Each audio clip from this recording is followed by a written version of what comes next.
up, everyone? Jason Gelby here with Rob Mazeika, taking a look at tonight's three-game slate. Rather small slate for a Thursday. Everyone's in play. I mean, you and I were just talking. Totals are reasonable. The only real concern is obviously blowouts, but you're not really worried at this point. No, on a three-game slate, you just pretty much ignore all the Vegas and everything. You just play the right plays. Like James Harden is going to be an auto lock probably for me on all my teams because he carries the most upside. And it's just on these three-game slates, like in order to win a tournament and not tie, you're going to have to do something kind of crazy. Yeah, I mean, we have a couple of guys that we're looking at to really differentiate yourself from the group. But looking at point guard, I mean, Lillard, Kemba, the obvious pay-up options, but Yogi Ferrell, Elfrid Payton, Patrick Beverley are basically the mid-range that you can just easily target. Yeah, Yogi's my guy tonight. He's probably going to be the most popular guard, I think, behind Kemba and Lillard. But this is the same matchup where he had an explosion for 33 points the other night that earned him a 2-year contract. Damian Lillard doesn't play much defense. We can't really expect him to hit 9 threes again, but he's going to be playing about 35, 36 minutes tonight, and at his price, he's a good value. Yeah, I like him a lot. I like Elfrid Payton as a sort of off of him. Obviously, not the best on-ball matchup with Patrick Beverley, but this is a guy with some upside. And really, I mean, all their kind of stars are going to have to really play well for this one to stay close. If you're banking on Harden playing a full 35-plus minutes, I'm pairing up some Orlando guys with them. Same here. Payton, he's a good tournament play. Tough matchup with Patrick Beverley, but he's shown 50-point upside before in tough matchups, so I'm okay with using him in tournaments. Yeah, I am too. And as far as other point guards, I mean, I'm not on the Brooklyn guys. They're basically cutting into each other's minutes. I'm much more intrigued with Kilpatrick over at shooting guard.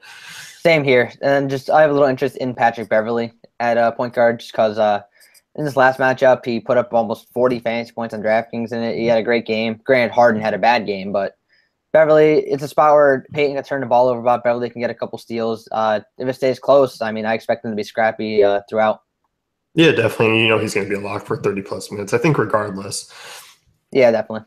So, shooting guard, obviously, Harden's your easy pay-up option. And for the most part, I'm just kind of sticking with the Dallas guys. And I don't mind Evan Fournier as well. I don't mind Fournier either, and the Dallas guys as well, Matthews and Curry. They're both solid plays for me. My favorite value in the night at the position is actually Sean Kilpatrick. I mean, he hasn't been good. He had his bobblehead night the other night. He played like crap up until the last 5 minutes of the game where he had like 15 points in the fourth quarter. He's 4K. He's really the point guard with Lynn off the floor. And in a matchup with Charlotte, if it stays close, he's going to have at least 15 real points in the game. And at 4K, he should easily hit his value. Yeah, definitely. I mean, I like him. I think Levert's ruled out for tonight. So, I mean, there's always those potential for games where he gets like only 15 minutes. I don't think that's the case. I think he'll be around 24, 25. I agree. And this Brooklyn-Charlotte game is actually my favorite game of the night. Shocker, right? But I just love playing everyone. And whenever Brooklyn's in play, I pretty much stack the game every time. Yeah, definitely. And, do you have a preference between Curry and Matthews? I mean, I like Matthews a little bit more than Curry right now. I like Matthews strictly because of the ownership. Yeah, I mean, lower. Yeah, Curry's been the more expensive. I mean, we've seen a decent, ceiling out of him at times, but I think Matthews is still more the complete guy. I agree. Curry, I mean, he's a good play. It's just his price is getting up there now. It really cuts into his upside.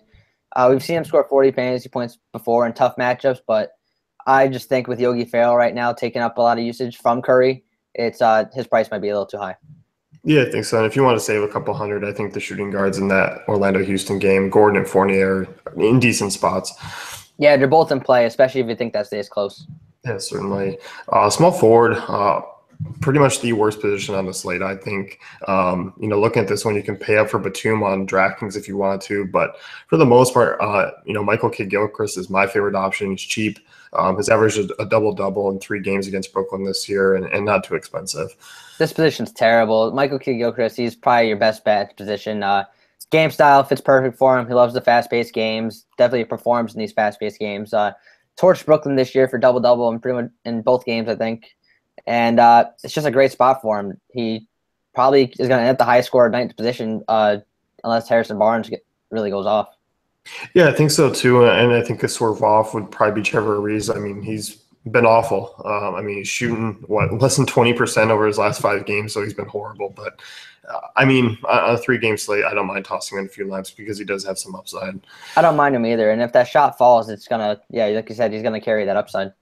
Yeah, definitely. And outside that, I mean, Aaron Gordon, GPP guy for me, I don't mind him. Bogdanovich as well, more of a DK play, but I don't mind him at 4,200.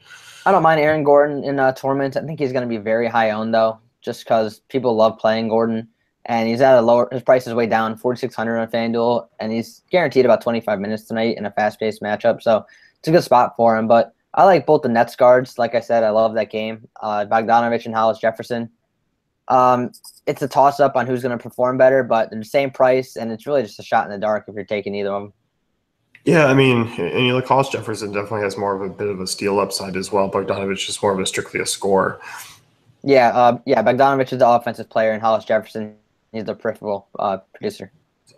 Anyways, I mean, Harrison Barnes, not a bad price. I guess if you have the extra cash, you can roll with them, but I'm not going to be forcing him into my lineup.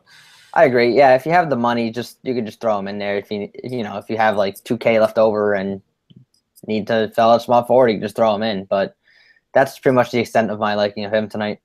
Yeah, me too. And power forward, I mean, I think we run through the list. Basically, everyone's in play for me. I mean, I don't really see a guy that's not in play. Yeah, they're all around the same price on FanDuel within that 5,200 to 5,500 range. Serge Ibaka a little more expensive than everyone else, but he's probably be the highest owned player in the night, in my opinion, just because the position is so bad. But I really have interest in all of them. Yeah, I mean, I like the Charlotte guys. Frank Kaminsky, Marvin Williams are both intriguing options. I feel like one of those two guys are probably going to be a GPP winning type player tonight just because it's one of those nights where 3 games and, that'll be the difference maker. I agree. And if Zeller is out for Charlotte, I have a lot of interest in Kaminsky. My favorite in that range, I would probably have to go Trevor Booker, just because I'm just going to keep going with that game, the Brooklyn-Charlotte game. I think it actually stays closer than Vegas thinks. And Booker's actually been playing pretty well in the last few games. Yeah, definitely. I mean, we saw last time out 15 and 10 with 3 steals in just 26 minutes. He's done really well against Charlotte this season, averaging 25 plus fantasy points per game in 3. So I don't mind him. Alfred Aminu is another safe option, I feel. I mean, we haven't seen anything crazy as far as the ceiling goes, but at that price, he's going to get you about 25 fantasy points. Yeah, the thing is with the position, with everyone priced around the same area, they're all probably going to end up around 25 fantasy points. So if you can find 30 from one of them, I mean, he's probably your best bet. Yeah, definitely. I want to like Dirk tonight. I do. I just haven't seen him really play well over the last few games, but I'm definitely going to have some shares. It's a decent spot. Hopefully you can kind of find that magic.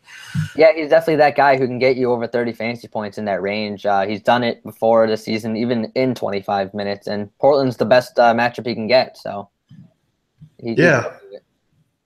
And there's a guy, Dwight Powell is probably maybe a shot in the dark the more I'm looking at it. If you want to go deep pump play, just because Bo gets out. We've seen a couple 30-point games. This is more of a DK play where he's, close to bare min, but he's probably my shot in the dark at power forward.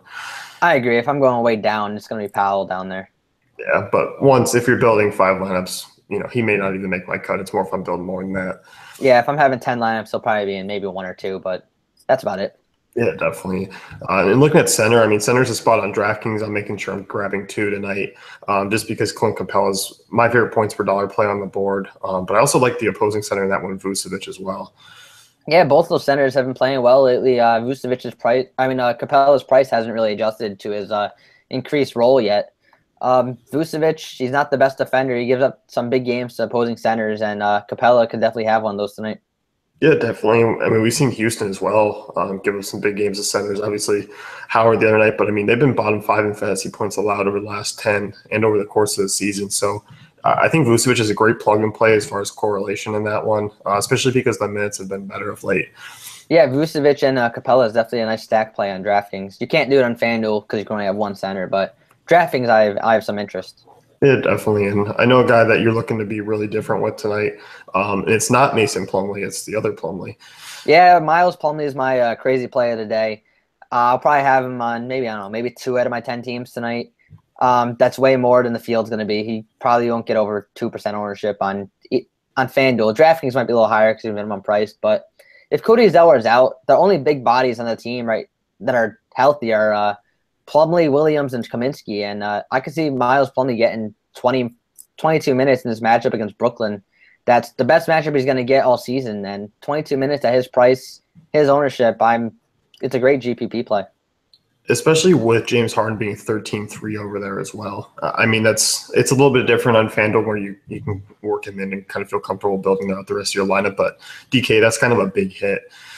Yeah, on DraftKings, you're going to need a guy at, like a Powell, like a Miles Plumlee just to fit in Harden. 13-3 might be the highest I've ever seen for a player. Yeah, definitely. And I mean, Brook Lopez, a guy that you're looking at tonight. I mean, I feel like I just kind of rank Foose a little bit higher and not really looking at Lopez at a similar price. I got a little bit of interest on DraftKings just because it's a little cheaper over there, and he's pretty scoring dependent, and he's done decent against Charlotte this season. Yeah, he has. And Mason Plumlee's the other name there. I think I just like Capella and Foose more. He just sits in that range where I don't feel like I'm going to be gravitating towards him a lot. Same here. I mean, he's basically a safe bet for at least 10 rebounds tonight. It's just if he could score the points and get himself a double-double, he'll have a good game on DraftKings. But FanDuel, there's no bonus, so it really won't help you much. Yeah, and I mean, he's only 500 less than Vucevic. He's 1,300 more than Capella, so it just doesn't seem to fit. 59 on DK is not bad, though. No, it's not a bad price at all. So, who's your highest non-Harden scorer tonight? That's a tough one because Harden's just in a level of his own. I'm going to go Kemba. I like Kemba. I'm going to go Vucevic. I'm pretty high on him tonight. Yeah, I could see that. So, yeah. That's going to wrap things up here. Be sure to head on over to DaveFantasyCafe.com. Check out our great tools and content. Yeah, good luck, everyone, and don't be afraid to get crazy tonight.